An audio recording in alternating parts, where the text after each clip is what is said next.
Money trauma. Iya. Bahas tentang money trauma. Emang ada orang yang trauma pegang lihat duit gitu, oh aduh gue trauma. Kayak orang tua zaman dulu tuh kan suka kayak ngeremehin mimpi anak karena ngelihat kondisi finansial mereka sendiri. Misalnya kayak, udah deh lu jangan macem-macem, lu tuh bukan anak orang kaya. Welcome to Talk Podcast, Let's Talk Now bersama gue Andri. Episode kali ini gue kedatangan seorang teman, dia punya, wah nih, gelarnya banyak ya. Kemarin gue mengundang Adriano Kalbi, gelar dia udah banyak, gelar lu juga lebih banyak lagi, Lin, gak kalah.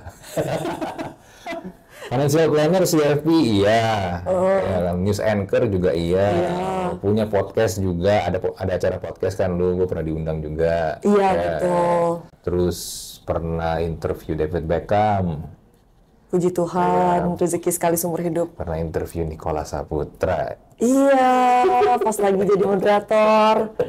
Interview Niksap, kapan lagi? Gila, banyak banget. Gue yang pas lagi Nick Sap lu belum cerita ya. Kalau yang David Beckham waktu itu udah sempet cerita Iya, di iya. e-commerce ya. Iya, iya. Yang David Beckham habis tanding, buka baju, lu Iya. ke lapangan nyamperin pas lagi mesti kerja di TV. Iya, benar-benar. Kalau Nick Sap itu lagi ada acara apa sih? Jadi Niksap itu diundang jadi speaker di Asosiasi Perhimpunan Humas untuk Hulu Migas. Oh, ini acara ini dong, BUMN ya? Iya, SKK Migas dan juga perusahaan-perusahaan migas gitu. Iya.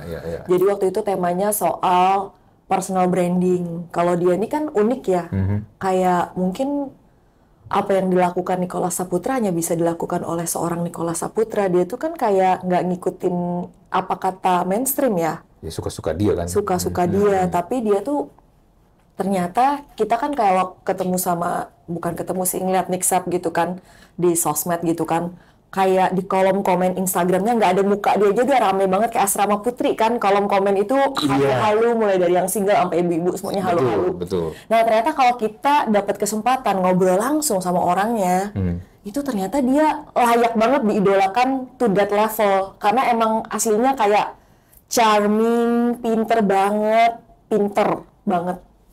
Seakan lah ya, kalau dia ngomong tuh ada isinya ya. Sangat ada isinya, jadi itu dia well literate gitu loh. Jadi kayak whatever, misalnya kita tanya nih ini, dia tuh selalu bisa kasih jawaban yang itu tuh dalam dan reasonable gitu, justified jawaban dia tuh, dan kita tahu dia tuh pasti bisa ngomong kayak gini.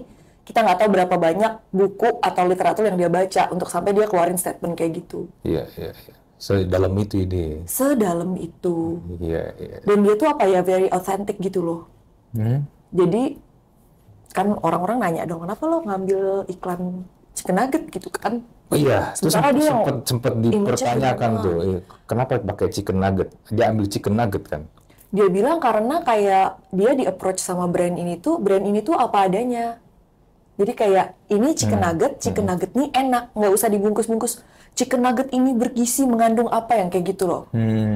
Jadi kayak it is like what it is gitu. Iya. Wow, gila. Tapi gimana lu ngobrol langsung one on one sama dia? Rasanya gimana? Gemeter sih, kayak aku lebih takut kayak misalnya gimana kalau kan ngefans kan, Iya. gimana kalau dia find me annoying kayak gitu misalnya, atau not well prepared kayak gitu. Tapi aku kan ngestok gitu kayak, jadi itu kayak bikin aku setelah stalking gitu, bikin aku lumayan ngerasa oke, kayak aku udah siap wawancara dia kayak gitu. Ternyata baik, dan emang dia nggak suka kayak gimmick-gimmick gitu loh, meskipun orang pada gila ngefans sama dia, dia nggak mau kayak kalau itu tuh kayak di skenarioin, digimikin gitu loh. Misalnya nih, nanti kita bikin ini ya, kalau yang bisa jawab kita hadiahnya foto bersama. Enggak, dia nggak mau digimikin kayak gitu. Kalau emang secara situasi ternyata tiba-tiba emang akhirnya jadi pada foto bareng sama dia, dia nggak apa-apa, tapi bukan di skenarioin. Oh, iya. Iya kan, yang punya acara kan pasti ngefans sama dia dong. Iya. Ya kan, ibu-ibu pejabatnya. Nah, misalnya tiba-tiba ibunya mau foto bareng, ya dia nggak apa-apa kayak gitu. Tapi Dia bukan nggak mau yang main gimmick-gimmick gitu. digimik-gimikin, dia nggak suka. Dan ternyata dia tuh, misalnya kita kan suka kayak gimana ngeliat dia, ternyata dia tuh sangat bisa kayak diplomatis gitu kalau ditanya pertanyaan-pertanyaan yang menurut kita kayak, aduh kok ada yang nanya kayak gini sih, tapi ternyata dia bisa jawab dengan sangat baik gitu loh. Iya. Dan aku juga kan takut kan tadinya minta foto bareng kan. Kok lu takut? Takut ditolak, malu. Untungnya ada bapak pejabat foto sama dia, aku ikut Pak gitu kan, so deket gitu kan, terus numpang ya Pak gitu, difotoin, jadi dapat fotonya gitu kan.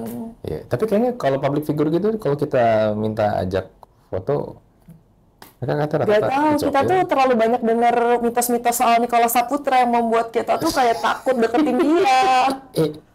Bisa jadi sih. Padahal dia sangat humble, dia datang sendiri nyetir ke Bandung.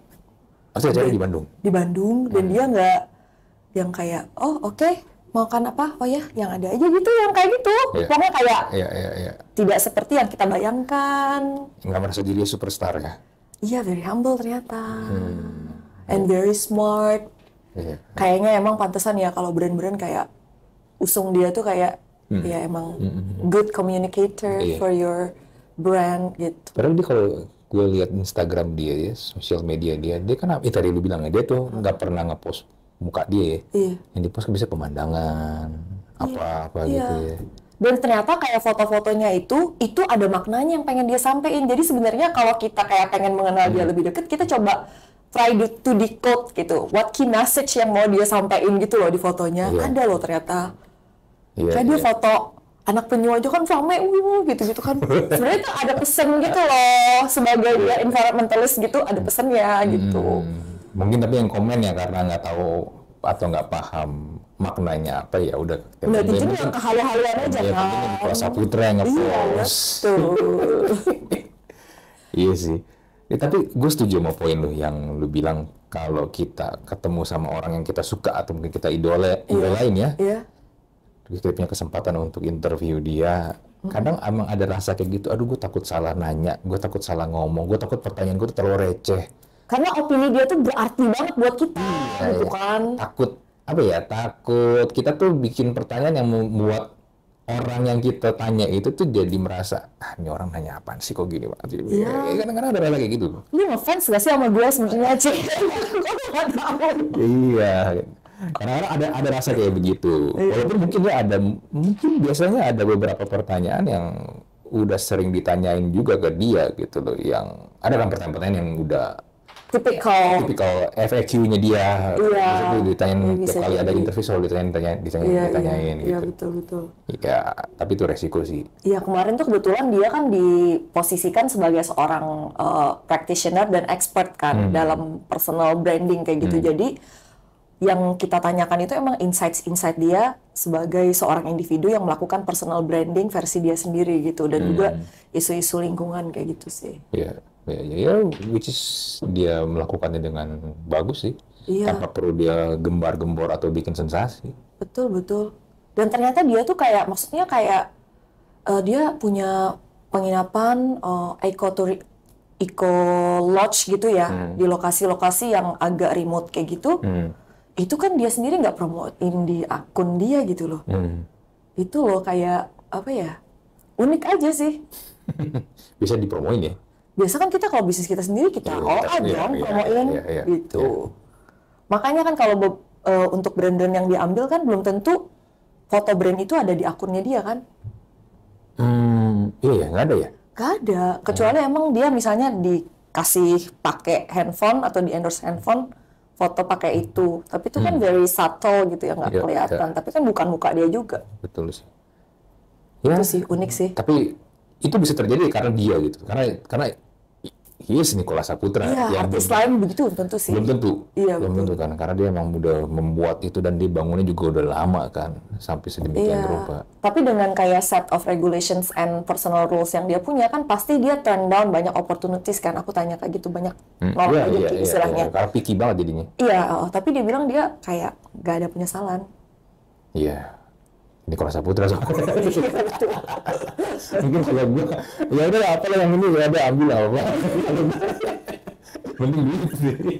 Kayak a man with principle, very strong principle. Iya. Nah, talk about money ya, gue juga tertarik nih sama kemarin postingan lu belum lama. Money trauma. Bahas tentang money trauma. Emang ada orang yang trauma pegang lihat duit gitu, aduh gue trauma.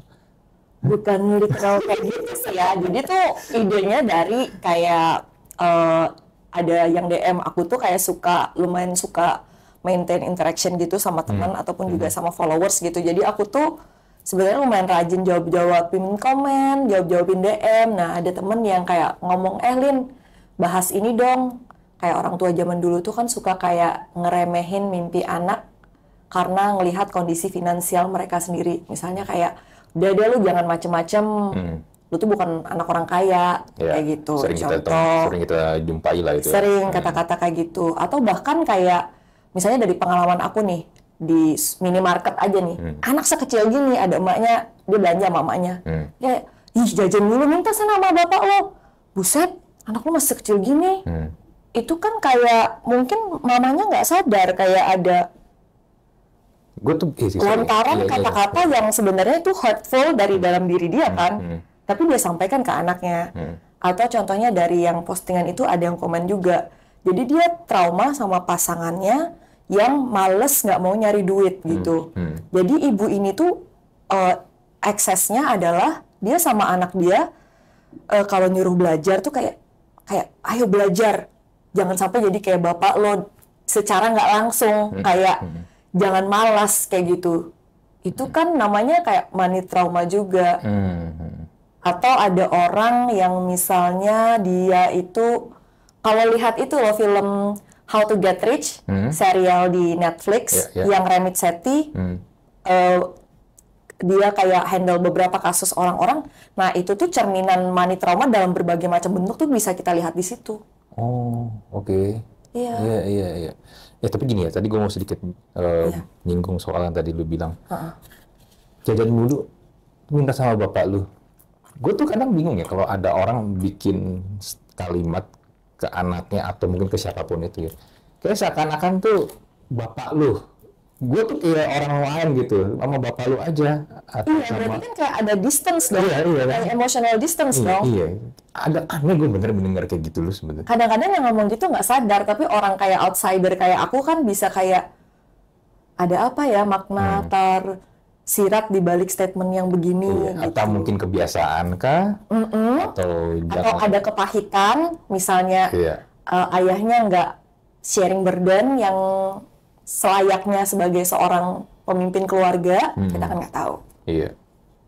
Sering soalnya kita temuin kayak gitu. Dan mungkin kita juga secara nggak sadar juga suka ngomong kayak gitu kan. Makanya kita kalau sama anak harus hati-hati sih, karena kayak anak tuh kadang-kadang mereka tuh bisa nangkep lebih banyak dari yang unintentionally kita katakan pas kita lagi converse sama suami gitu. Dia overheard sebenarnya, dia ada di situ. Atau misalnya yang paling sering kejadian situasi nih, suami, istri, anak di belakang dalam mobil. Suami istri ngomong lalalala, kan anaknya denger di belakang. Makanya hati-hati, jangan gibahin orang lain, jangan ngomongin yang gimana-gimana, anak denger gitu. Berarti ini ya, money trauma ini memang berangkat dari luka dong terhadap orang tua. Sebenarnya nggak terhadap orang tua aja sih, bisa sama misalnya kondisi. Contohnya nih, pas lagi pandemi kemarin, pasti ada dong usaha-usaha yang tiba-tiba gulung tikar, orang-orang yang kena layoff. Nah, kalau kita jadi anggota keluarga yang tergantung secara finansial, pasti kan kita ngerasain dampaknya. Nah, tapi kalau kita misalnya kena exposure kejadian yang kayak gini, nggak semuanya tuh jadi trauma. Ada yang jadi trauma dalam diri seseorang, ada yang enggak. Tapi money trauma ini beda ya sama kayak traumatic yang kayak dari terms psikologi, trauma benar-benar yang PTSD itu, post traumatic stress syndrome gitu beda. Jadi itu lebih kayak excess behavior, tindakan, views kita tuh yang itu tuh berakar dari money trauma. Dan money trauma ini sebenarnya tadi orang yang mengalami hal yang sama, misalnya sama-sama orang tuanya kena layoff, ada yang efeknya money trauma jadi anaknya, ada yang enggak. Ada yang pada satu titik dia kena money trauma tapi dia bisa healing. Dan itu malah jadi dia ambil pelajaran yang bagus dari situ buat kehidupannya di masa datang. Jadi itu nggak necessarily jelek sih menurut aku. Oh gitu? Iya, kayak kita bisa belajar dari parents kita sebenarnya, atau orang di sekitar kita. Tapi gini ya, kan di artikel lu sempat nulis kalau ada orang efeknya ya, jadi overspend sama underspend. Iya. Nah, irit sama boros jadinya kan? Iritnya eksesif ya, to a level pelit. sampai pedit gitu. Pedit banget. Ada yang overspendingnya tuh bukan cuma sekedar boros, overspending yang ruining your financial security, kan ada kayak gitu. Iya. Apa aja dibeli biarpun mungkin dananya nggak ada kan. Iya, yang sampai ngutang-ngutang. Oh, oke.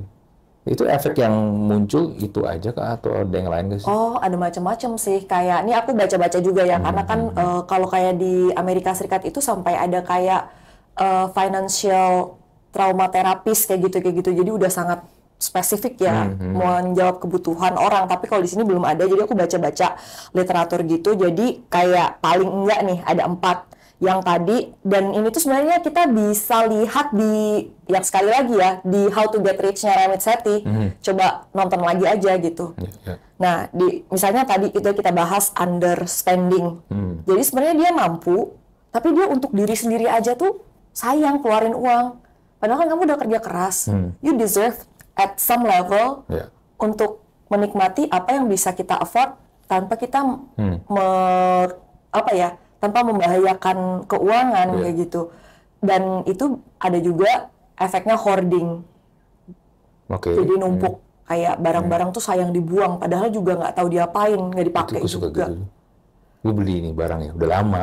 Emang dulu mungkin gue beli karena gue suka. Let's say kayak zaman-zaman masih CD gitu ya, koleksi. Kan laptop kita aja udah nggak ada slot buat CD kan? Iya, bener. Atau alat komputer CD udah nggak ada kan. Tapi kemarin saya lagi beres-beres gitu ya.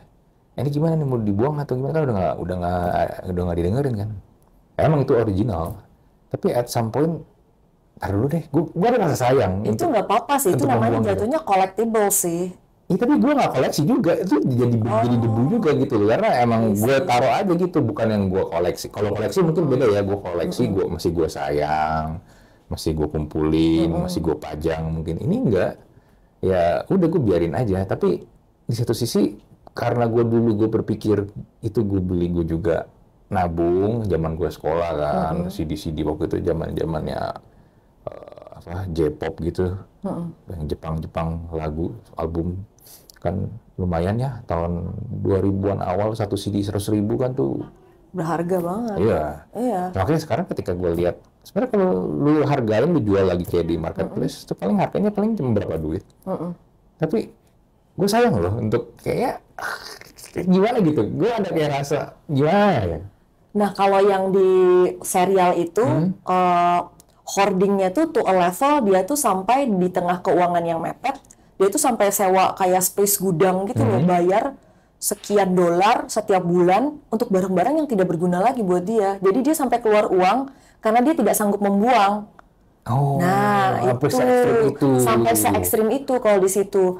Nah, kalau dari beberapa komen netizen yang aku tangkap itu sebenarnya adalah dia ngelihat orang tuanya tuh underspending. Biasanya muncul omongan kayak gini dari netizen. Kak, nyuruh nabung mulu, ntar kayak bapak saya loh. Nggak sempet menikmati hasil kerja kerasnya. Ada yang ngomong kayak gitu. Iya. Jadi tuh kadang-kadang juga, nah kita bahas kemudian overspending.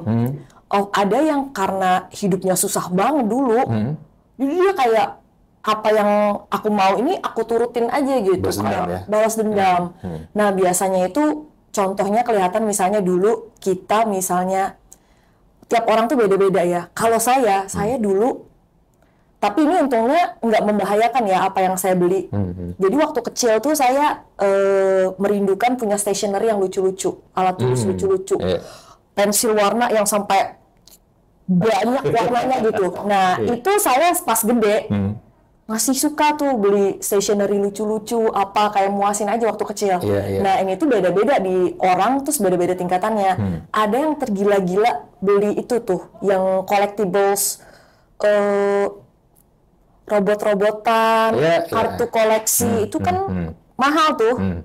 Nah, ada ya kalau misalnya kita semuanya itu dialokasiin, dan itu memang sesuai budget dan tidak mengganggu kesejahteraan hidup keluarga, ya nggak apa-apa. Tapi ada yang to a point, sampai itu menghabiskan resources dia, jadi sampai nggak punya tabungan, yang kayak pokoknya membahayakan keuangan dia lah, karena saking over beli kayak gitu, kayak muasin. Dulu waktu kecil nggak bisa kayak gitu. Mungkin cewek-cewek ada yang jadi suka banget Barbie sampai habis-habisan. Itu tiap orang beda-beda sih. Itu beda-beda levelnya, beda-beda apa yang dia sukain. Kalau kayak ayah saya, itu dia sangat jor-joran untuk hobi dia pribadi, tapi untuk keluarga tuh ini pelit, dalam tanda kutip. Dalam tanda kutip iya. Jadi itu kan kayak nih penerimaan anak-anak masing-masing ya. Kalau misalnya anaknya mindful dewasa, oh iya kasihan papa saya waktu masih kecil tuh udah merantau, nggak sempet ngerasain dibeliin orang tua begini, nggak sempet ngerasain hobi, udah langsung kerja. Tahu-tahu nggak lama kemudian udah langsung nikah, punya anak jeret. Sekarang dia punya uang, ya nggak apa-apa lah menikmati hobinya. Tapi tiap anak kan beda-beda. Kalau anaknya jadi kepahitan, ya ampun kalau buat anak kok nggak ini, buat diri sendiri hobi habis-habisan gitu contoh. Kemudian yang lain juga soal namanya tuh avoidance atau procrastination. Jadi intinya nggak mau melihat realita keuangan karena kayak bikin worry gitu. Misalnya nih, nggak mau ngecek kartu kreditnya tuh digesek buat apa aja. Nggak mau ngecek kalau yang di serial Remit Sethi itu nggak mau ngecek dia tagihan mail yang masuk apa aja. Itu kan kayak menolak melihat realita keuangan. Kayak oh ternyata aku habis banyak banget di eating out gitu. Atau habis di mana misalnya beli game atau apa. Kayak menolak melihat realita keuangan secara objektif. Terus abis itu ada juga yang namanya codependency dan enmeshment. Codependency ini misalnya orang bisa nyari duit sendiri, bisa punya uang sendiri, tapi dia untuk ngelolanya dia percayain sama orang lain lagi, kayak nggak percaya dirinya sendiri tuh bisa mengelola keuangannya. Oke, tapi ini kan common, Lin, kalau kayak gitu kan. Tapi kalau ini kan bukan berdasarkan pengaturan rumah tangga ya, tapi ini based on kayak berakar dari traumatik. Kayak kan ada yang misalnya suami nyerahin semua uangnya ke istrinya, kalau emang itu kesepakatan rumah tangga ya nggak apa-apa. Tapi kalau ini tuh yang berakar dari traumatik kayak kalau megang duit berapapun habis. Ada kan orang yang menganggap kayak gitu, pegangin dong. Tapi gini, sorry ya. Ada adik aku pada satu titik tuh bucin banget kayak gitu, ngerasa berapapun uang dia pegang habis, jadi selalu titipin uang.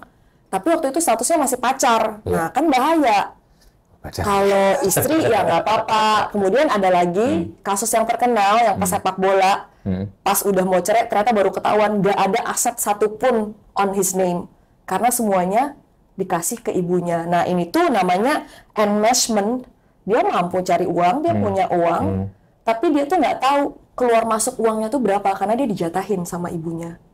Dan dia kan lahir dari keluarga yang sangat miskin, kemudian sukses gitu. Nah itu kayak macam-macam money trauma. Cuman gini Lin ya, kan ada profesi juga financial planner kan. Itu kan yang memang tugasnya adalah membantu mengatur kan. Ini sama nggak konteksnya atau ini beda lagi, atau ini yang diserahkan ke orang ini adalah orang-orang yang random aja gitu atau gimana?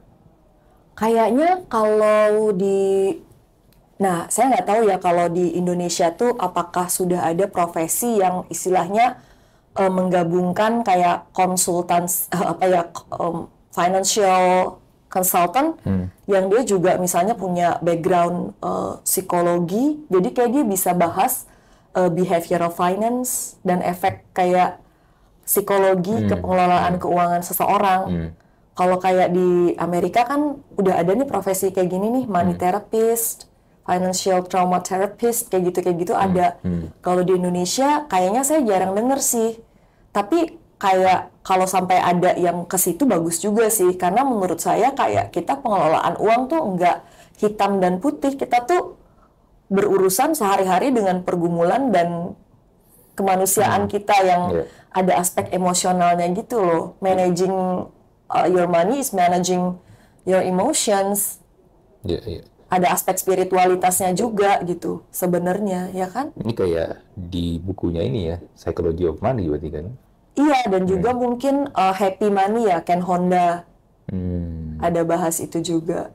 Iya. Gue pas baca buku itu ternyata gue menyadari loh, money is about emosional banget. Nggak ada rumus pastinya. Kita tuh udah tahu harusnya tuh ngapain. Iya. Peraturannya tuh begini tuh kita tahu aturannya. Iya. Tapi kan balik lagi misalnya, kondisi tiap orang itu beda-beda, kayak financial obligation-nya, sosioekonominya, aspek kematangannya dia, spiritualitasnya, mindfulness-nya kan beda-beda. Jadi itu loh. Iya. Banyak dimensi gitu loh, kayak nggak segampang gini loh. Iya. Makanya kayak gini ya, kan kalau kita dengar konten-konten financial kebanyakan, oh kalau ini punya income, bisa-bisa ke asetnya, ke obligasi lah, deposito lah, ke saham, atau apapun itu lah bentuk-bentuk investasi kan, supaya nanti punya tabungan. Gua ya, ngebaca atau ngedengar itu, atau nonton konten kayak gitu, it seems easy, ya. Tapi ternyata ketika kita mencoba itu kan harus disiplin kan, itu kan nggak langsung tiba-tiba beng ini baru langsung jadi portofolio lo kan. Bener. Susah lo. Kayak ngalahin diri sendiri menurut aku. Iya. Kayak contohnya nih, kenapa? Nah ini dari komen netizen juga, dia bilang dia duitnya habis gara-gara dia stres. Dan at some point in my life, aku pada waktu masih belum sedewasa sekarang, masih galau kayak gitu, terus pas lagi putus cinta kayak gitu, itu spending aku jor-joran gila-gilaan, nggak sampai ngutang sih, tapi aku kayak gila itu duit bisa beli mobil, cuma buat aku galau gitu.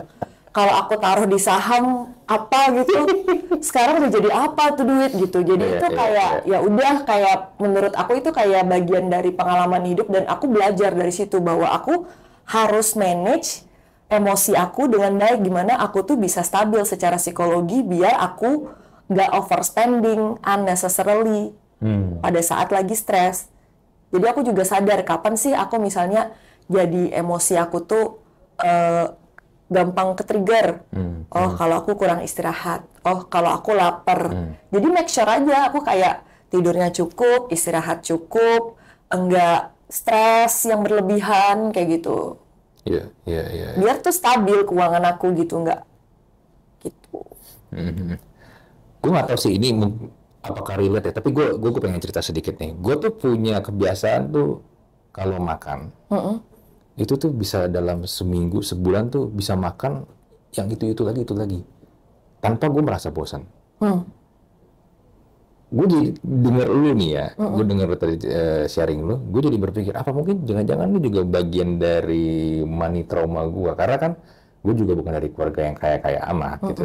Jadi apalagi ya kalau kita tumbuh di keluarga Chinese ya, irit itu udah salah satu hukum wajib kan, hemat. You're being ASEAN. Iya. Itu udah hukum wajib, lu harus irit, lu nggak boleh boros. Dan somehow buat gua salah satu yang mungkin ini ya ada di gua, kalau makan gua tuh nggak perlu yang nyari yang ribet-ribet. Ada kan orang tuh kalau misalnya kayak nyari makan ya, buka aplikasi bisa nyari makannya bisa sejam sendiri tuh. Scroll nyari yang mana, dan mereka bisa gonta-ganti menu, spend makan bisa 100.000 atau 200.000 dalam sehari, it's okay. Tapi gue nggak bisa.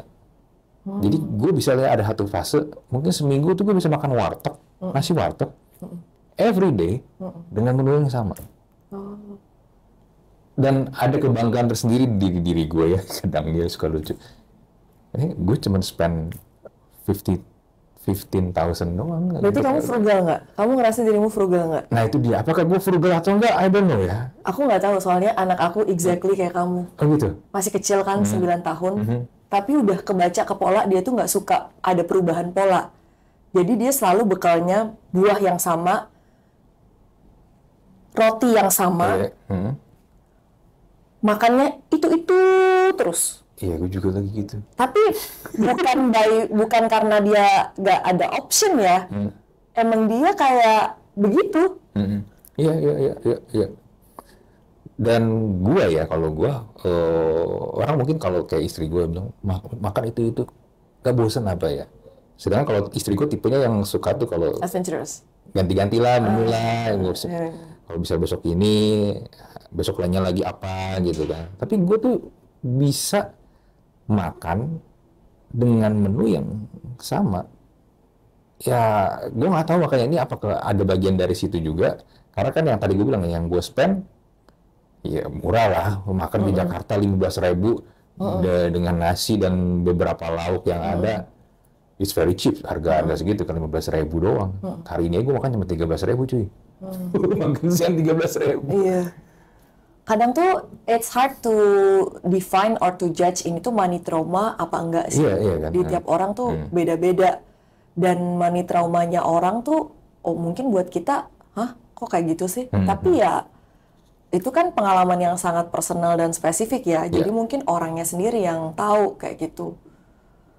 Iya sih. Tapi kalau aku bilang sih kayak aku ngeliat anak aku ada bibit-bibit frugal ya dia exactly kayak kamu tapi versi mininya aja.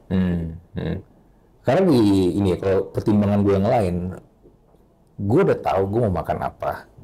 Ribet kalau harus cari-cari lagi nyobain yang lain. Nah itu sebenarnya bagian dari kayak mekanisme dalam diri untuk mengurangi energi dalam membuat keputusan. Sama kayak misalnya Mark Zuckerberg pakai kaos yang itu terus. Jadi dia bisa simpan energi dan decision making capability dia untuk hal-hal yang lebih esensial. Mungkin kamu kayak gitu tapi dalam urusan makanan. Iya. Kayak conserve energy gitu. Bisa jadi juga sih. Ya karena gue ribet aja. Dulu pas juga masih ngantoran gitu ya. OB gue udah tahu gue mau makan apa. Jadi dia nggak pernah nanya gue mau makan apa. Dia pasti akan selalu kasih gue exactly apa yang sering gue pesen.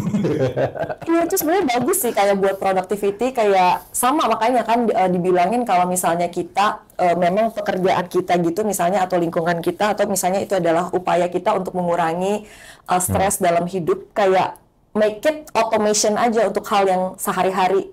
Misalnya baju kerja nih, udah kita jembrengin. Ya misalnya makanya ada yang baju kaos putih semuanya, turtleneck semuanya. Dia untuk kurangin kayak gitu. Makanan dia udah pasti tiap pagi begini. Jadi dia kayak mengambil keputusan untuk hal-hal yang remeh-temeh lah gitu. Jadi otomasi udah semuanya.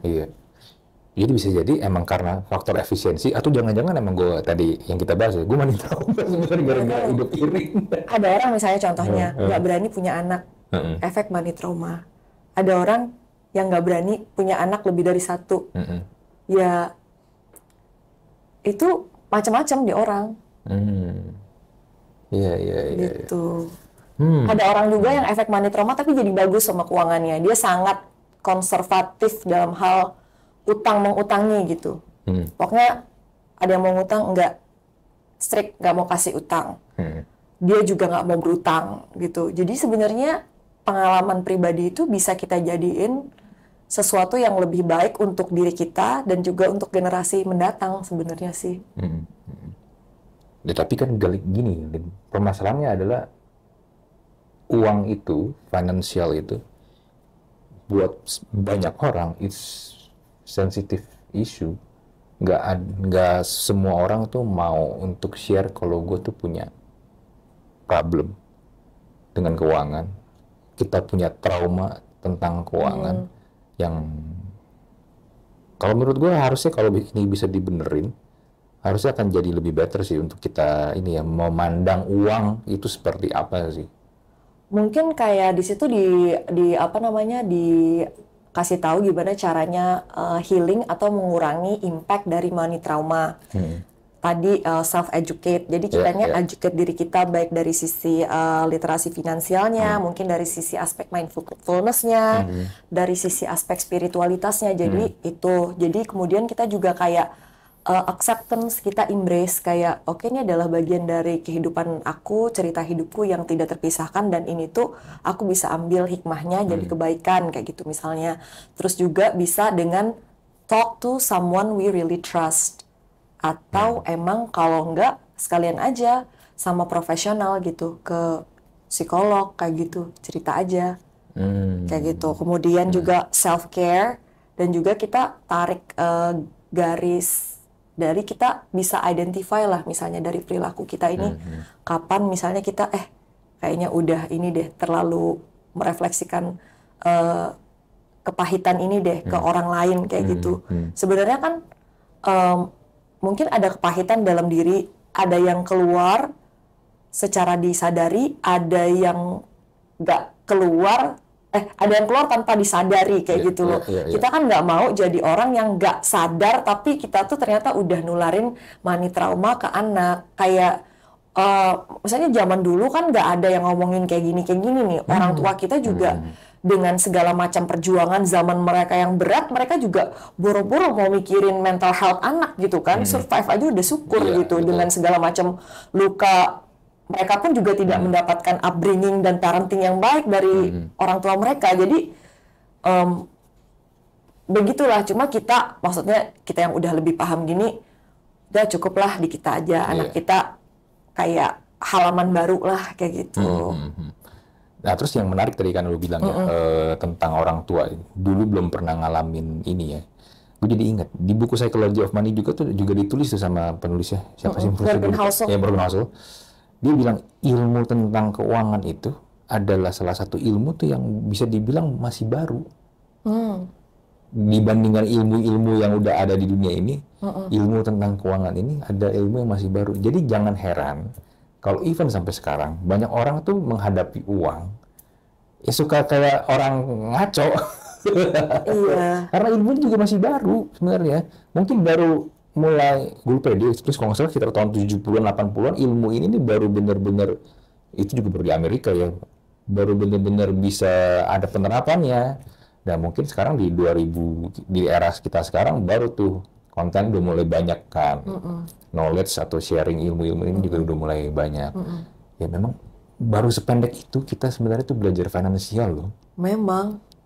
Padahal tuh ya kayak sebenarnya tuh penting banget kalau misalnya setiap rumah tangga atau setiap keluarga itu punya ketahanan keuangan ya. Sebenarnya ketahanan as a family juga untuk kita ngebesarin anak-anak yang bisa mengembangkan talenta mereka atau menjadi manusia seutuhnya. Itu kan kayak kalau kita masing-masing rumah tangga bisa kayak gitu, kayak negeri kita, bangsa kita juga bakalan jadi bangsa yang hebat gitu. Kita nggak mau kayak misalnya ada banyak anak-anak yang misalnya ngerasain fenomena, contohnya fatherless. Fatherless. Ayahnya ada di situ tapi nggak berperan secara aktif, nggak terlibat aktif. Padahal kita udah tahu backed by science and research how powerful the impact of a father can be, kayak gitu loh. Itu tipe autis father tuh. Apa? Tipe autis father tadi lu bilang. Oh. Bapaknya ada, dia ada di rumah, tapi nggak pernah komunikasi sama anaknya. Iya, padahal tuh research tuh udah bilang, misalnya nih, seorang ayah memotivasi anaknya olahraga, terus misalnya cuma noel dikit aja, tuh anaknya jalan. Kalau ibu-ibu harus gitu loh. Iya. Menarik sih kalau misalnya bahas fatherless ya. Gue pernah ada tuh baca buku judulnya Wild at Heart kalau nggak salah. Tapi ini bukunya mah buku rohani sebenarnya. Tapi dia bahas tentang father ya, father figure, betapa anak tuh mau cowok atau cewek tuh butuh father figure. Jadi selama ini di dunia ini ada beberapa tipe father terkait dengan fatherless. Tadi kan gue udah sebut ini ya, father yang ini apa namanya, autis. Autisnya jadi kayak ada tapi nggak ada. Fisiknya ada tapi nggak benar-benar present gitu kan. Iya. Lalu juga ada absent father yang memang ayahnya mungkin udah meninggal atau mungkin lagi kerja di tempat lain atau mungkin kalau dulu kan konteksnya perang ya, sempat karena ada World War II jadi ayahnya nggak balik, itu absent father. Lalu juga ada judgmental father yang kalau marah tuh kasih label, goblok lu, gitu aja gak bisa lu, itu judgmental father. Atau selalu nganggap kayak mamanya ini not good enough, whatever mamanya lakukan kayak ada aja kurangnya di mata papanya gitu, kayak itu kan painful buat anaknya lihat mamanya digituin. Lalu yang terakhir tuh abusive father, yang itu mau udah fisik lah sampai even kayak kekerasan seksual juga ada. Nah, gue ketika baca 4 ini ya, anjir gue kayaknya yang nomor 1 tadi. Kayak not truly presence buat anaknya gitu. Iya, dan gue nggak bisa menyalahkan bokap gue ya. Karena bokap gue juga mengalami hal yang sama. Karena that's how it is, kayak all this time. Ya, itu kan rantai. Iya, rantai. Nyambung terus. Iya, benar. Nyambung terus. Yang, tadi balik lagi, Asian culture. Iya, kayak yang penting bisa provide buat family. Iya. Harus gimana gitu. Wah, padahal efeknya ayah tuh bener-bener luar biasa banget, nggak cuma ke anak cowok maupun juga ke anak cewek. Iya, karena kan seorang ayah itu salah satu yang menurut gua yang ini kalau gue yang rasakan ya sebagai seorang cowok ya, afirmasi itu penting. Sangat.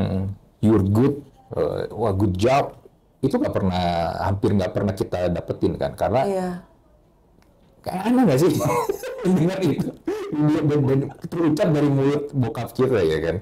Iya kan. Nah itu hampir banyak orang tuh nggak dapetin itu. Akhirnya salah satu pelampiasannya kalau lagi kerja kayak orang gila tuh. Nyari afirmasi dari orang lain. Iya, dari bosnya. External validation. Iya. Like what happened in Japan, abis Perang Dunia Kedua kan, mulai bangun lagi, ekonominya mulai naik, tapi kan banyak bapak-bapak yang anak-anak Jepang ini yang ikut perang nggak balik atau udah meninggal, cari ininya di situ. Makanya kenapa salah satu sebab juga Jepang itu orang-orangnya hard work, kelar juga masih ngumpul sama teman-teman sekantor atau bosnya buat minum-minum, ya itu. They're looking for affirmation. Iya, benar. Makanya kayak kita lebih baik kasih validasi itu di rumah gitu. Yes, exactly. Iya. Sebenarnya itu validasinya dari awal. Aku bikin postingan itu ya, itu yang share sampai 40.000 itu kayaknya. Kayak maksudnya kayak aku kan followernya nggak banyak ya, tapi itu kayak menurut aku tuh kayak terbanyak konten aku di sharing ulang sama orang. Iya. Kayak ya gitu. Gara-gara anak aku kan menang lomba ya. Terus telepon papanya kurang ekspresif. Oke. Papanya tuh yang misalnya, contoh aku bilang, I miss you, udah nggak dibales. Nah, dia emang kayak gitu, nggak tahu bagaimana berekspresi. Nah, sama anaknya bilang, Papa, Evan menang loh. Terus anak aku kan buang-buang sekarang, telepon opa gitu. Jadi kayak segitu loh, seorang anak tuh butuh kayak pengakuan dari ayahnya gitu, dari papanya gitu. Jadi mungkin kita misalnya bukan nggak caring sama anak, tapi misalnya emang expressionless aja, nggak bisa berekspresi, ya mungkin nggak apa-apa lah pelan-pelan belajar beradaptasi demi anak gitu. Iya, karena itu kita ngelihat papa kita kayak gitu. Iya. Dan subconsciously kita jadi ngikutin, walaupun kita suka ngomong ya, gua nggak mau jadi kayak bokap gua atau bokap gua kayak gini yang apa kalau marah-marah gini. Tapi ya tanpa lu sadarin ya, ketika lu punya anak, lu melakukan itu sama lu. Iya, betul. Itu terekam di otak lu. Iya, kadang-kadang kita misalnya kayak nolak sesuatu, tapi sebenarnya itu justru terpatri hal itu jadi malah yang terjadi kayak gitu. Iya. Jadi mungkin kayak dibalik jadi kayak positif aja. Oh, aku mau jadi orang tua yang lebih sabar gitu. Bukan aku nggak mau jadi orang tua yang gampang marah gitu. Malah itu jadi beneran gampang marah. Kayak kalau di law of attraction kan kayak kita kayak pakai kata-kata yang positif. Oh, aku mau jadi orang tua yang mindful, yang sabar kayak gitu. Iya. Iya sih. Ya mungkin yang anak lu rasakan ya kita juga pernah ngerasain. Karena memang kita nggak tahu kadang-kadang. Iya. Sometimes kita nggak niat, nggak sengaja. Bukan kita intensinya ini loh, nggak sayang ya. Iya. Tapi we don't know how to say it. Nah, yang aku baca kenapa misalnya anak-anak tuh bikin ulah dalam tanda petik karena baru benar-benar ngobrol, diajak bapaknya ngobrol kayak gini, nih nak, eye contact, kalau dia lagi bikin salah. Ya itu. Bikin masalah baru dipanggil. Iya, makanya. Nah, kenapa kamu gini, baru abis itu mungkin diajak heart to heart sama papanya kan. Ayo nak kita pergi bareng kayak gitu, baru.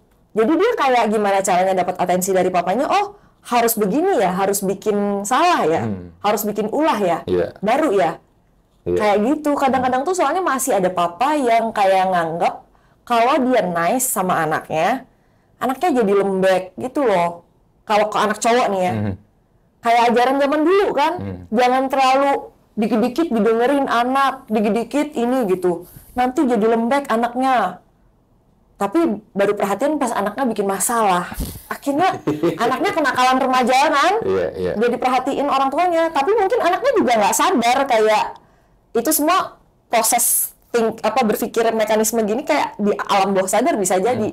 Kalau ditanya apa, kamu sengaja ya bikin ulah biar diperhatiin. Mungkin dia nggak akan jawab kayak gitu, tapi kenyataannya itulah yang terjadi gitu. Iya. Ada satu film yang menurut gue bagus tentang father dan anak, hubungan ayah dan anak ya. Yang main Robert Downey Jr. Robert Downey Nah, Jr. iya. Judulnya? The Judge. Bapaknya yang jadi bapak itu Robert Duvall kalau nggak salah. Robert Duvall dapat Oscar kalau nggak salah, the best supporting actor. Jadi sekeluarga ada 2 atau 3 bersaudara, gue lupa ya. Filmnya udah agak lama. Nah, bapaknya ini hakim. Istrinya baru meninggal. Nah, si Robert Downey Jr. ini pengacara, tapi tinggal di kota lain. Tapi dia pengacara sukses, rumahnya gede banget. Ya jadi lu kayak lihat dia jadi Tony Stark aja sebenarnya di situ. Rumahnya gede banget. Nah, pas lagi ini dia pulang karena kan emaknya meninggal. Nah, hubungan dia sama bapaknya tuh kayak gitu tuh. Kayak nggak bisa komunikasi. Berjarak. Iya, berjarak. Dan ternyata juga ada satu kasus, bapaknya tuh marah sama si Robert Downey Jr. karena dia pernah bikin kesalahan dengan bawa mobil, kecelakaan ya, kalau nggak salah kecelakaan, dan saudara dia ada yang meninggal. Dulu makanya adiknya tuh kakaknya gitu, dan salah satu anak kesayangan bapaknya. Jadi dia yang disalahin. Dan akhirnya dia merasa hubungannya nggak ini, dan ada kejadian ketika dia lagi pulang itu akhirnya bapaknya dituduh ngebunuh orang.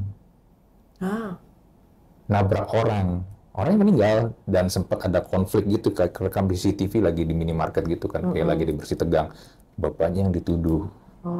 Nah, Robert Downey Jr. kan pengacara. Belain bapaknya. Awalnya dia nggak mau, karena dia benci banget sama bapaknya. Dan bapaknya nggak mau kalau si Robert Downey Jr. yang jadi pengacaranya. Nah, itu konfliknya tuh menurut gua bagus banget. Bagus sih, bagus banget sih. Iya, Belum nonton? Ya, lu nonton. Nanti kita cari. Judulnya The Judge. Ya, walaupun di situ dia ngelihat Robert Downey Jr. kayak Tony Stark aja sebenarnya. Tapi itu cerita bagus sih, hubungan ayah dan anak. Yang gimana Robert Downey Jr. tuh struggle juga untuk komunikasi sama bokapnya. Ada satu adegan yang menurut gua tuh, aduh itu sih ini banget ya. Jadi karena bapaknya juga udah tua ya, bapak itu sempat jatuh. Ya kan kalau udah tua kadang-kadang kan struktur metabolisme badannya kan nggak ini ya. Dan sampai buang air besar di bathtub gitu. Dia harus karena dia di rumah, dia harus masuk ke kamar mandi, dia bangun bapaknya buat ini, dan dia beresin semuanya. Imagine. Itu sangat udah dia powerful ya. Iya, dia banget sama bapaknya, terus dia harus ngeberesin itu semua. Wow, very moving sih. Iya, itu gue rekomen sih untuk nonton tuh. Gue juga nggak sengaja nonton karena Robert Downey Jr. nih. Pas nonton, anjir nih film deep banget. Deep. Asli. Baru tahu. Iya. Jadi kita ngomongin bapak ya. Kalau tadi kita ngomongin money trauma nggak apa-apa. Itu masih related sih sebenarnya. Karena kita tuh kayak belajar dari orang tua kita lah intinya. Yes, exactly. Yeah. Exactly. Dan ya gue sih belum punya anak ya, tapi menurut gue menjadi role model bagi orang lain, apalagi kalau buat anak ya, it's very very hard. Ya. Tapi sebenarnya ya anak itu sampai umur tertentu itu kayak mereka ngelihat kita itu tuh kayak no other human being is better than you. Kayak kita tuh hero-nya gitu loh. Jadi kayak sebelum dia istilahnya tahu dan kena cemara dunia, punya point of view, punya perspektif sendiri. Jadi kayak sebenarnya window ini tuh bisa kita manfaatin untuk create core memories dan bonding sebanyak-banyaknya. Karena kayak anak-anak SD aja nih kita tanya siapa idola mereka tuh rata-rata sebut ayahnya loh, bapaknya loh. Bapaknya. Jadi kayak kita tuh nggak ada seindah itu di mata manusia lain. Selain anak kita pada saat umur tertentu. Ntar dia kalau udah remaja beda lagi. Iya, ntar dia punya idola siapa, artis beda lagi gitu. Jadi mumpung kayak ini tuh precious window of time, manfaatin lah sebaik-baiknya. Iya, bener sih. Gue tuh selalu suka dengan hubungan ayah dan anak seperti kayak Clark Kent, Superman sama bapaknya. It's very nice relationship antara between father and son itu berdua itu. Sebenarnya hubungan kayak kita sama orang tua tuh dynamic ya. Kita tuh kadang-kadang tuh nggak sadar kayak positive influence atau impact yang kita dapat dari mereka Tapi kadang-kadang kita ingat kayak percikan-percikan konfliknya aja. Padahal kalau kita refleksi hidup kita lagi, I wouldn't be who I am. Kalau misalnya dulu papa nggak kayak gini, mama nggak kayak gini, kayak gitu. Kadang-kadang tuh ya kayak gitulah, memori kita tuh. Baru mulai ini kalau nanti mereka udah nggak ada tuh. Nah, jangan sampai pas sudah nggak ada sih ya. Biasanya nih anak perempuan kalau masih belum nikah tuh kadang-kadang kayak suka yin dan yang sama mamanya kayak opposite gitu. Nggak semuanya tuh akur gitu. Tapi pas udah nikah, nah di situ dia kayak dapat revelation. Oh, kenapa dulu mama aku begini? Begini ternyata kalau jadi ibu, jadi mama, jadi istri tuh begini pantesan ya mama aku jadi kayak lebih punya understanding gitu ke orang tua, ke mama, jadi lebih deket. Iya, akhirnya kita tahu ya sepatunya tuh gimana rasanya. Iya, jadi tahu sepatu orang tua kita kayak gimana. Iya. Kalau kita belum pernah nyobain sepatunya. Benar. Iya. Dan mudah-mudahan kayak revelation kayak gini kita dapat pas orang tua masih ada gitu. Iya sih. Ketika yang udah nggak ada, aduh kadang gimana ya. Gue orang tua, puji Tuhan sih masih ada dua-duanya. Tapi gue ngeliat teman-teman gue atau saudara gue yang orang tuanya udah nggak ada tuh, I don't know ya. Gue ngeliat luka ketika orang tua itu meninggal, lukanya tuh sembuhnya susah loh. Karena lukanya disertai rasa bersalah. Iya, sometimes it's very hard. Iya. Karena kayak gue belum kelar urusannya sama bapak gue. Iya, kayaknya nggak ada konklusinya nih. Ya, penyelesaiannya apa gitu, tapi itu udah nggak ada. Iya, makanya. Iya. Makanya kadang-kadang ya kepahitan itu susah hilang ya.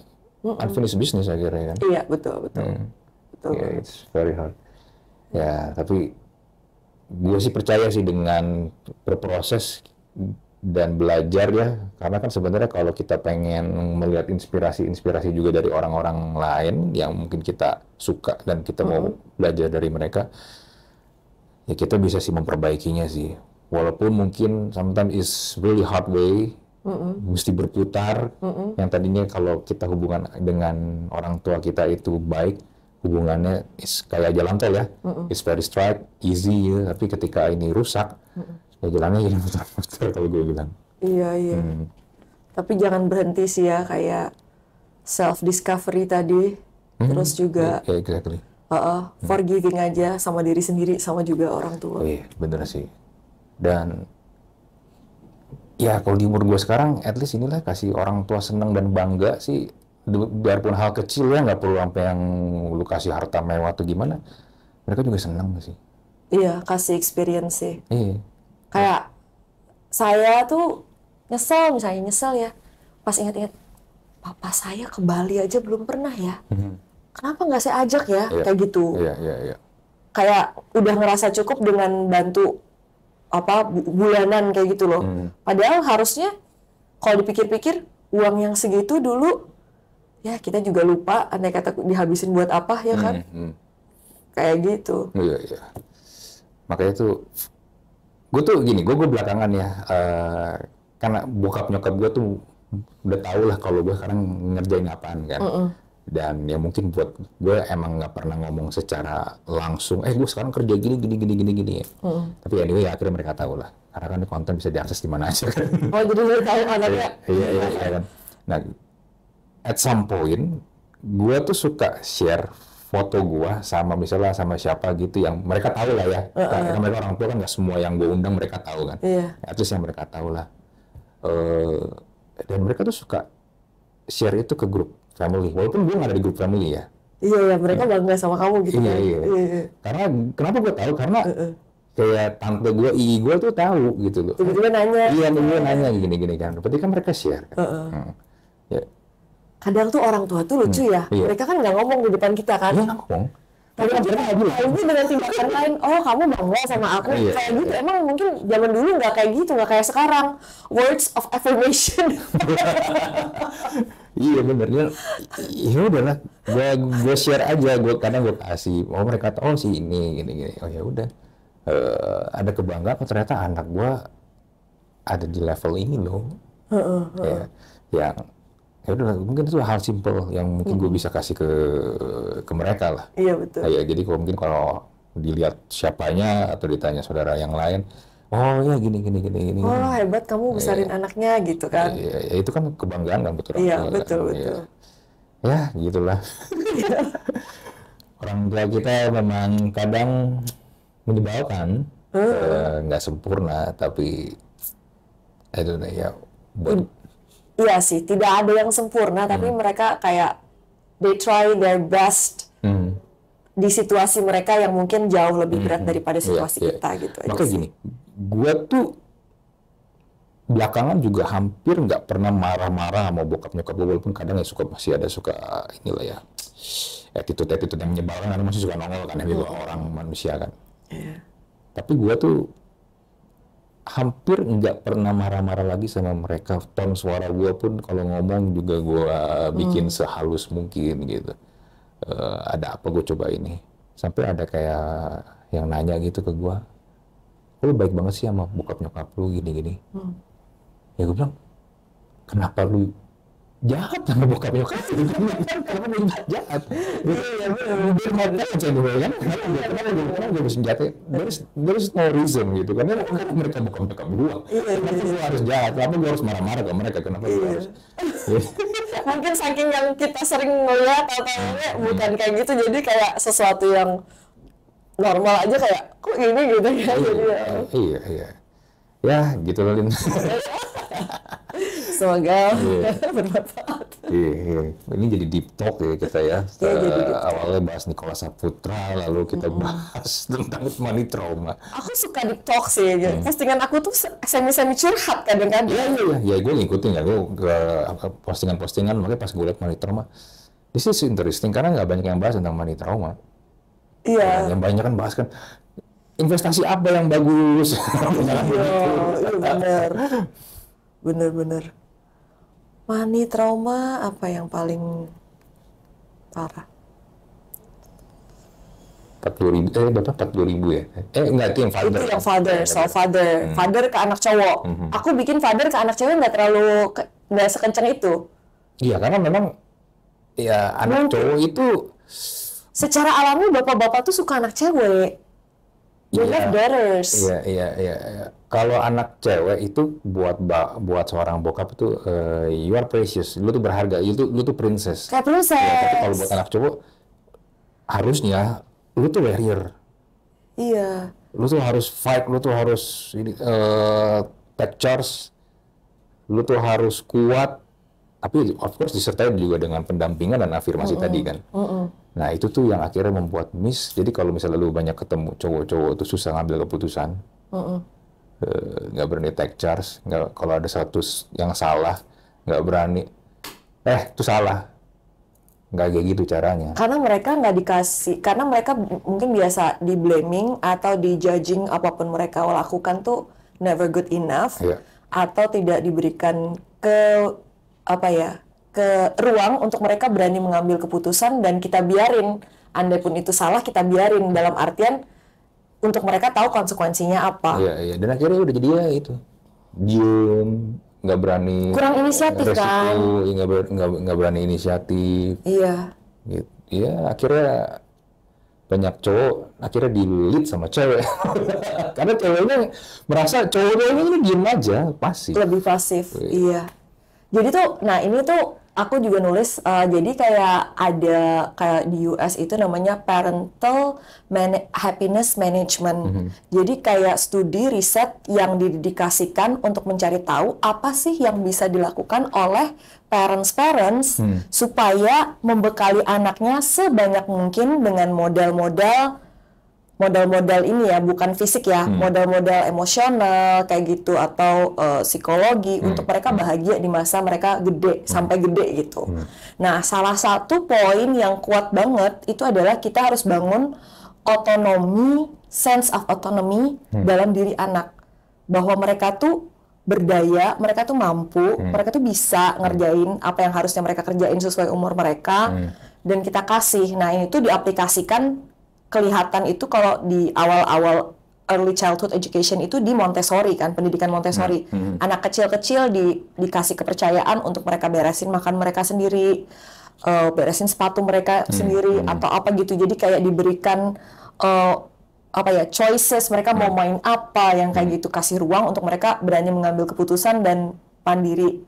Nah, sebenarnya di riset lain juga salah satu dampak yang paling kuat yang dilakukan oleh seorang ayah terhadap putrinya adalah memberikan sense of agency. Kan kalau ayah itu kan kayak buat anak tuh dipandang kayak memberikan kenyamanan dan security. Nah, jadi misalnya mungkin ayah-ayah nggak sadar ya, tapi dengan ayah-ayah misalnya nih, ngajakin anaknya sepedaan, ngajakin anaknya hiking, bantuin dong papa ngecat, bantuin papa bersihin mobil sama-sama, bukan disuruh ya, bukan anaknya ngerjain, tapi papanya ngerjain, anaknya ngerjain juga, misalnya sama-sama bersihin mobil. Itu kayaknya simpel ya, ternyata itu membangun sense of agency, nanti jadi anak ini punya belief bahwa aku tuh bisa membangun hidup sesuai yang aku inginkan. Kayak bahwa dia tuh punya kontrol atas hidup dia, atas pemikiran dia, atas langkah yang diambil, keputusan yang diambil. Jadi orangnya tuh strong gitu loh. Kayak nggak gampang goyang. Aku mau apa, aku kejar. Aku nggak sadar dulu. Kalau ingat papa, buset papa gitu kan. Anak cewek nih, suruh bawa bata, suruh gergaji, suruh malu. Tapi ternyata aku tuh orangnya jadi kekeh banget gitu. Kayak ya contohnya ya kekeh banget merantau di Jakarta padahal nggak punya duit kayak gitu. Kekeh banget nggak mau kerjaan lain selain jadi news anchor. Kan kekeh itu sense of agency. Kayak ayah itu pokoknya banyak hal-hal kecil yang dia lakukan itu ternyata tuh beneficial buat anaknya. Iya, benar. How powerful memang peran seorang ayah, seorang daddy. Iya, betul. Seorang daddy untuk anak-anaknya. Ya, gue ngelihat kalau misalnya rantai fatherless ini bisa putus di mana-mana ya, gue yakin sih sebenarnya dunia ini akan jauh lebih damai sih, akan jauh lebih better. Ada satu artikel tuh gue baca tuh ya, contoh-contoh orang terkenal yang fatherless. Salah satunya itu adalah Hitler, Adolf Hitler, Saddam Hussein kalau nggak salah. Lalu ada beberapa pembunuh berantai gitu juga deh, gue lupa nama-namanya siapa. Tapi ini kan penelitian di Amerika ya.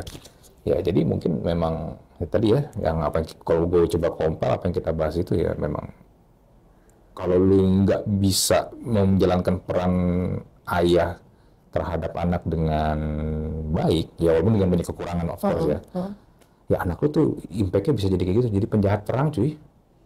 Dan menurut aku juga kayak punya anak sesuai yang bisa kita handle. Kayak misalnya kadang-kadang kan kita tuh kayak, ini bukan cuma soal sanggup ngebiayain sekolah dan memenuhi kebutuhan fisik ya, tapi juga dari sisi waktu, berapa banyak kita bisa sisihin waktu untuk misalnya family ritual, family tradition misalnya, tiap hari ini kita pergi lihat alam, tiap malam ada deep talk sama anak, tiap malam kita bakalan baca buku, atau kita misalnya nonton show yang kita suka, kayak gitu, bareng-bareng. Nah, kalau misalnya kita belum mampu kayak gitu, atau kita nggak siap komit kayak gitu, mendingan kayak bener-bener mindful aja, mau punya anak apa enggak gitu. Kadang-kadang orang tuh kayak bener-bener kayak nggak mindful aja dalam gue masih bahas gue sama orang-orang di Indonesia yang umur baru early 20s bahkan di bawah 20, cita-cita mereka apa, married, kawin for the sake of happiness ya, tapi kadang-kadang nggak juga sih, kadang-kadang emang cuma pengen hubungan seks doang aja biar legal. Iya, kadang-kadang nggak ada pemikiran yang panjang lah kayak gitu. Nah, yang tadi kamu bilang, aku pas banget tuh lagi nemu satu postingan speech-nya Michael Jackson. Michael Jackson tuh bilang exactly the same kayak kamu. Jadi bahwa akan banyak banget masalah-masalah di dunia ini yang hilang kalau setiap anak-anak tuh punya happy childhood. Jadi banyak masalah yang muncul gara-gara anak-anak tuh punya broken childhood. Happy childhood itu that's the best we can give to our children sih. Itu bakalan kebawa sampai mereka gede. Ini mungkin buat penutup lah ya. Gue jadi, karena lu ngomong Michael Jackson tadi, gue jadi ingat juga quote-nya Mother Teresa ya. Ada yang nanya ke dia, gimana sih caranya supaya dunia ini jadi lebih damai, jadi lebih baik. Tahu nggak dia ngomong apa? Go home. and love your family. Bener banget. Bener Go home banget. and love your family. Bukan lo harus gimana-gimana, tapi go home, love your family. Iya. Mari kita sebarkan ini ya, virus-virus ini. Ya. Oke, Lin. Thank you. Gila, ini ngomong jadi panjang banget ya. Kayaknya jadi 2 episode ya. Tapi kalau jadi 2 episode jadi ini apa? Sambungannya jadi tidak nggak dapat. Karena lumayan panjang ya kita jadi ngobrol. Ya nggak apa-apa lah, bukannya 3 jam. Oh iya betul. Jadi gue close dulu ya untuk podcast episode kali ini. Gua dan Alin pamit. Jumpa lagi di episode berikutnya. Bye.